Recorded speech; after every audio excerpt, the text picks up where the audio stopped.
नमस्कार, आप देख रहे हैं फॉलो अप। मैं हूं सन्नी सारद। इससे पहले अगर आप फॉलो अप के साथ लाइव जुड़े होंगे तो उसमें हमने बताया था कि किस तरह से मुख्यमंत्री हेमंत सोरेन राजभवन पहुंचे थे और राज्यपाल से मुलाकात की थी। अभी इस लाइव में हम आपको बताएंगे कि आखिर राज्यपाल से मुख्यमंत्री हेमंत सोरेन ने क्यों मुलाकात की और इस मुलाकात में जो ज्ञापन सौंपा गया है उसमें क्या कुछ अहम बातें हैं। दरअसल कुल मिलाकर जो लबो-लुबाब है वो यही है कि मुख्यमंत्री हेमंत सोरेन का धैर्य जो है वो टूट गया है और ऑफिस ऑफ प्रॉफिट मामले में जो इलेक्शन कमीशन ऑफ इंडिया में सुनवाई चल रही थी और जो मुख्यमंत्री हेमंत सोरेन के मामले में कहा जा रहा था कि राज्यपाल के पास बंद लिफाफा पहुंच गया है और वो लिफाफा कभी भी खुल सकता है, तो इस बीच जो राजनीतिक स्थिति बनी राज्य में, इसी को लेकर मुख्यमंत्री हेमंत सोरेन ने राज्यपाल से मुलाकात की है और कहा है कि जो copy election commission of India में राज्यपाल के पास आया है, जैसा कि मीडिया में खबर भी चल रही है, तो उसकी एक प्रति जो है वो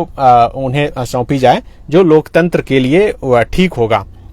जो ज्ञापन की जो कॉपी है उसको हूबहू एक बार जल्दी से हम पढ़कर आपको सुना देंगे। हम उम्मीद करते हैं कि आप लोग लाइव जुड़ गए होंगे हमारे साथ और पढ़कर सुनाते हैं। आप पूरा पढ़िए कि आखिर जो ज्ञापन सौंपा गया है मुख्यमंत्री हेमंत सोरेन की तरफ से, उस ज्ञापन में लिखा गया है। दरअसल इसमें लिखा गया है कि मुझे झारखंड राज्य में विगत 3 सप्ताह से अधिक समय से उत्पन्न असामान्य, अनापेक्षित एवं दुर्भाग्यपूर्ण परिस्थितियों के कारण इस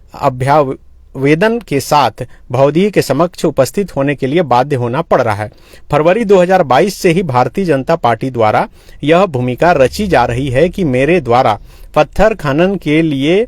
जाने के आधार पर मुझे विधानसभा की सदस्यता से अयोग्य ठहरा दिया जाएगा। इस संबंध में भाजपा द्वारा भवदीय के समक्ष एक शिकायत भी दर्ज कराई गई थी।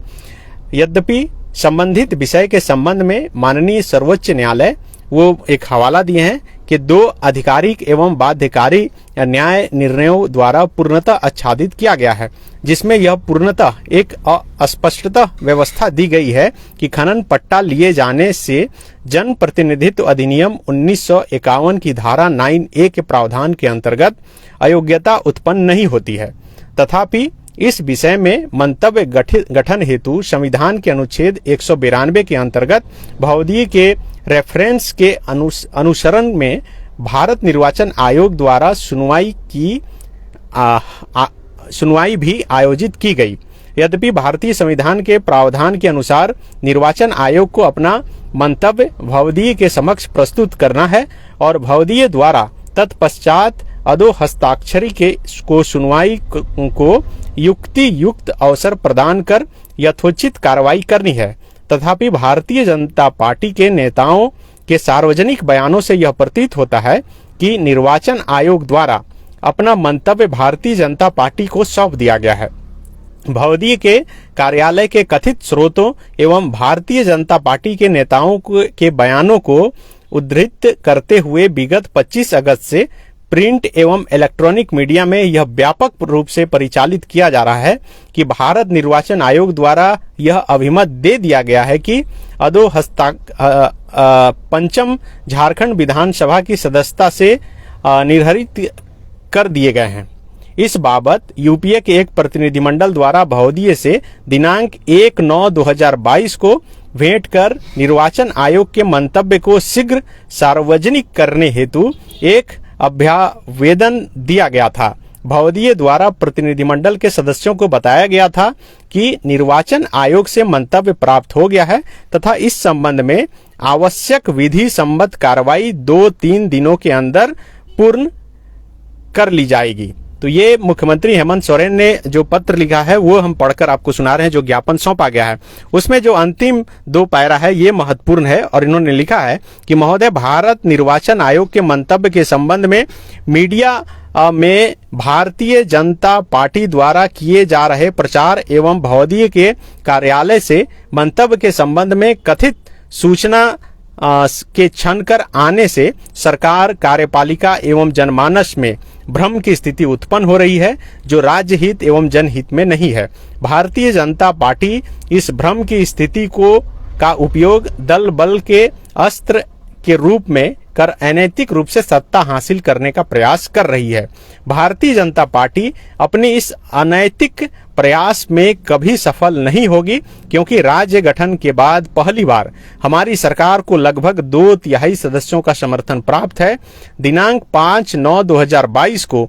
यूपीए सरकार ने विधानसभा पटल पर अपना अपार बहुमत भी साबित किया है एवं विधायकों तथा अधोहस्ताक्षरी के नेतृत्व में अपनी पूर्ण निष्ठा एवं विश्वास व्यक्त किया गया है। राज्य के संवैधानिक प्रमुख के नाते भौदीय से संविधान एवं लोकतंत्र की रक्षा में महती भूमिका की अपेक्षा की जाती है। लोकतांत्रिक रूप से निर्वाचित सरकार के मुखिया के रूप में मैं यानी कि हेमंत सोरेन संविधान एवं कानून के शासन के अनुसार के लिए कृत संकल्पित हैं। अतः एक बार फिर से लिखा गया है कि हेमंत सोरेन का भौदीय से अनुरोध है कि निर्वाचन आयोग के मंतव्य की एक प्रति उपलब्ध कराई जाए एवं यथाशीघ्र युक्ति युक्त सुनवाई का अवसर प्रदान किया जाए, ताकि स्वस्थ लोकतंत्र के लिए घातक अनिश्चितता का वातावरण शीघ्र दूर हो सके एवं झारखंड राज्य उन्नति एवं प्रगति एवं विकास के मार्ग पर आगे बढ़ सके। ये मुख्यमंत्री हेमंत सोरेन का पत्र है और इस पर आप सिग्नेचर देख सकते हैं। यही जो ज्ञापन है ये मुख्यमंत्री हेमंत सोरेन ने राजभवन में राज्यपाल को सौंपा है, जो द फॉलो अप आपको सबसे पहले बता रहा है। आप समझ सकते हैं कि तमाम वो बातें, जैसा कि इन्होंने जिक्र किया कि पिछले 25 अगस्त से जिस तरह से लगातार मीडिया में ये खबर चल रही है कि मुख्यमंत्री हेमंत सोरेन की जो सदस्यता है, जो विधायकी है, वो कभी भी जा सकती है, और उसके बाद जो वातावरण बना है और किस तरह से बीजेपी जो है सत्ता हासिल करना चाहती है, इससे इस स्थिति को दूर किया जाए। और एक पत्र अलग, अगर इलेक्शन कमीशन ऑफ इंडिया से जो पत्र आया है उसकी एक कॉपी दिया जाए, ताकि ये फिर आगे का काम कर सके। हालांकि इन्होंने कई जो चीज है उसका भी जिक्र करते हुए कहा है कि इसमें सदस्यता जानी नहीं है। अब अपने सहयोगी संजय से जानेंगे कि आखिर ये जो करीब 2 पन्ने का जो एक ज्ञापन है जो मुख्यमंत्री ने सौंपा है, अब इसके आगे की राजनीति क्या होगी, क्योंकि आपको पता है कि कल ही कैबिनेट में इतने 2 महत्वपूर्ण फैसलों पर जो है मोहर लगा दी गई है और राज्य की जनता अब मुख्यमंत्री हेमंत सोरेन की तरफ जो है देख रही है और लगातार धन्यवाद ज्ञापन का सिलसिला जो है मुख्यमंत्री आवास में चल रहा है। संजय, अभी जो ये ज्ञापन मैं पढ़कर बता रहा था, इसका मतलब क्या है? इसका मतलब है कि एकदम अब खुलकर सब कुछ सामने आ गया है, तमाम बातें?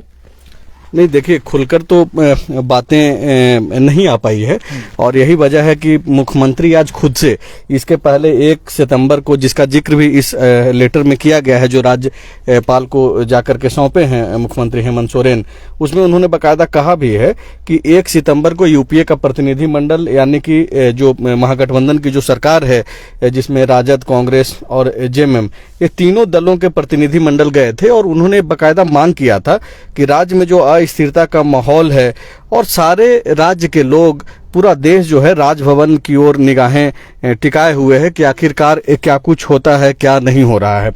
तो आज मुख्यमंत्री का भी धैर्य अब टूट चुका है और आप देखिए कि इस बीच में एक तो सबसे पहले हम लोग ये करेंगे कि ये जो मुख्यमंत्री आज गए हैं वो दरअसल राजभवन पर एक कहिए तो जिस तरीके से लगातार जो सवाल उठ रहे थे, आज एक और चोट मुख्यमंत्री ने जो है खुद से चल करके दी है। और इस लेटर में जो एक जिक्र किया है उन्होंने, जिसमें उन्होंने कहा है कि ऐसा लग रहा है कि राजभवन से जो है एक चिट्ठी बीजेपी को मिल गया है। हाँ। और बीजेपी तो ये एक बहुत ही करारा प्रहार है एक तरीके से राजभवन जैसे संवैधानिक संस्थाओं पे। भारत में संघीय व्यवस्था है, लेकिन हाल के दिनों में जो राजनीति चल रही है पूरे देश भर में कि सरकारें राजभवन से टकरा रही है। आपको याद होगा कि सबसे पहले मुख्यमंत्री आवास से हेमंत सोरेन सरकार ने एक प्रेस कॉन्फ्रेंस किया था। भले ही उसमें मुख्यमंत्री नहीं बैठे हुए थे, लेकिन उनके कैबिनेट के लोग थे, उनके विधायक थे जो सरकार को समर्थन देते हैं। उन लोगों ने एक मांग किया था कि राजभवन को अगर बहुत ही ज्यादा ये लग रहा है तो सरकार को भंग कर दे, 348 का इस्तेमाल करे और इसका ये भंग कर दे अगर सरकार को, राजभवन को लग रहा है कि कुछ गलत है तो एक तरीके से चुनौती था राजभवन के लिए। उसके बाद यूपीए का एक प्रतिनिधि मंडल गया। ये तीसरा स्टेप है हेमंत सोरेन के तरफ से कि इसमें अब खुद गए हैं। 2 बार पहले चंपाई सोरेन और बाकी नेताओं को सामने रखा गया मुख्यमंत्री आवास में। उसके बाद 1 तारीख को राजभवन में यूपीए का प्रतिनिधि मंडल गया। इस बीच कई सारी चीजें हुई। हेमंत सोरेन ने कई ऐसे लोक कल्याणकारी फैसले लिए, कई ऐसे नीतिगत फैसले लिए जो झारखंड के लोग कई वर्षों से ये मांग कर रहे थे। उसमें आप स्थानीयता की बात कर लें, ओबीसी आरक्षण की बात कर लें, ओल्ड पेंशन स्कीम की बात कर लें, कई सारे ऐसे मुद्दे थे जिसका समाधान निकालने की कोशिश की गई कैबिनेट के जरिए। और रायपुर ले जाया गया विधायकों को। एक तरफ एकजुटता को लेकर के ये लोग काफी प्रतिबद्धता दिखाने की कोशिश की, चाहे रायपुर ले जाकर के, दूसरे तरफ जो है नीतिगत फैसले जो है कैबिनेट के जरिए ये लोग लगातार ले रहे थे। अब मुख्यमंत्री खुद से आज राजभवन गए हैं और राजभवन जाकर के एक मुख्यमंत्री पूछ रहा है कि भाई आपके पास जो ईसीआई का लेटर है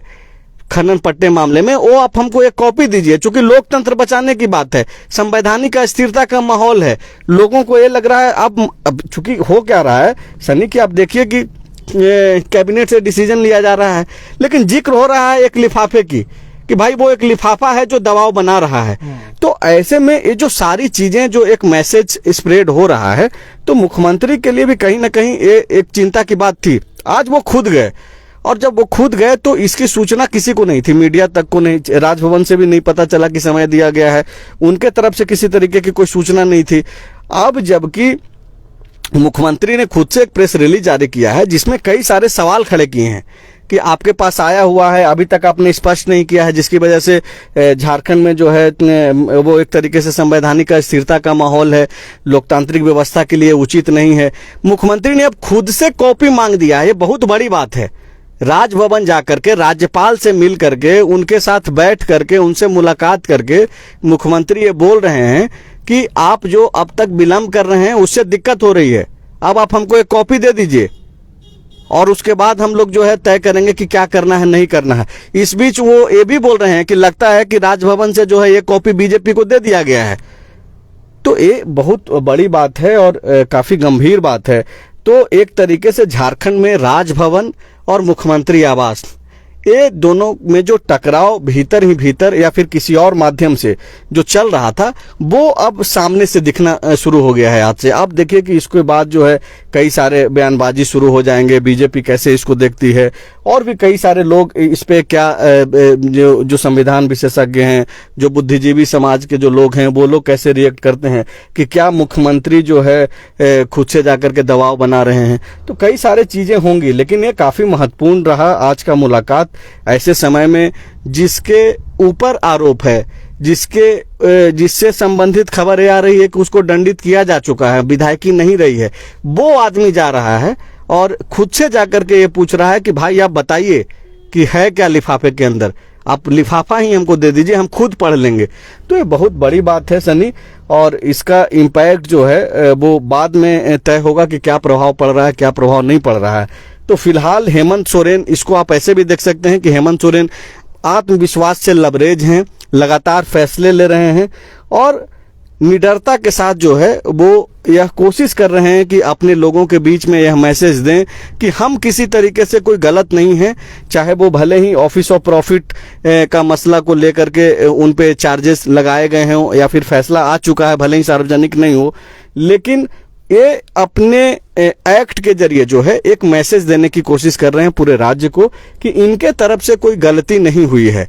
तो ये मुलाकात का मुझे लगता है कि यही मतलब है। बाद में सारी चीजें और स्पष्ट होंगी कि लोग कैसे इसको देखेंगे, लेकिन कॉन्फिडेंस जो है वो आज के डेट में मुख्यमंत्री का हाई है और यही वजह है कि राजभवन जाकर के उन्होंने खुद से जाकर के बातचीत की और कही कि भाई ईसीआई का जो कॉपी है हमको एक दे दीजिए, और लग रहा है कि आपने बीजेपी को एक कॉपी दे दिया है। तो बहुत बड़ी बात है। और हम लोग जो सूत्रों के हवाले से जो खबर चला रहे थे, जिसमें और भी कई सारी बात बोल रहे थे कि विशेष सत्र को लेकर के चर्चा हो सकती है, जो कैबिनेट के डिसीजंस हैं उस पर चर्चा हो सकती है, लेकिन उन सब पे विराम लगा दिया गया और सीधे जो खबरें थी वो निकल करके आ गया है। प्रेस रिलीज है, बाकायदा मुख्यमंत्री के का हस्ताक्षर है उस लेटर पे, जो लेटर दिया गया है राजभवन को। तो फिलहाल यही अपडेट है, और भी कोई अपडेट आएगी तो हम लोग फिर से दर्शकों के पास आएंगे, हाजिर होंगे। शुक्रिया।